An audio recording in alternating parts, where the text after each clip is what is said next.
বৈষ্ণব পদাবলী। মধ্যযুগে বাংলা সাহিত্যের শ্রেষ্ঠ সাহিত্যিক নিদর্শন বৈষ্ণব পদাবলী, যা রাধা কৃষ্ণের প্রেমলীলা অবলম্বনে রচিত। বৌদ্ধ ও বৈষ্ণবীয় ধর্মের গূঢ় তত্ত্ব বিষয়ক সৃষ্ট পদ বা পদাবলী বৈষ্ণব পদাবলী। এতে কৃষ্ণ পরমাত্মার প্রতীক এবং রাধা জীবাত্মার প্রতীক।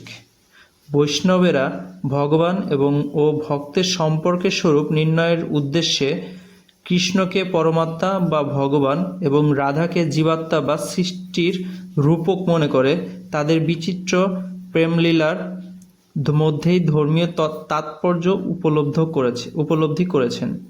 ফলে এক প্রাচীন গোপ জাতির লোকগাথার নায়ক প্রেমিক কৃষ্ণ এবং মহাভারতের নায়ক অবতার কৃষ্ণ কালে কালে লোকস্মৃতিতে অভিন্ন হয়ে উঠেছে। বৈষ্ণব পদাবলী বৈষ্ণব সমাজে মহাজন পদাবলী এবং বৈষ্ণব পদকর্তাগণ মহাজন নামে পরিচিত। বৈষ্ণবদের উপাস্য ভগবান শ্রীকৃষ্ণ এবং তার প্রেমময় প্রকাশ ঘটেছে রাধার মাধ্যমে।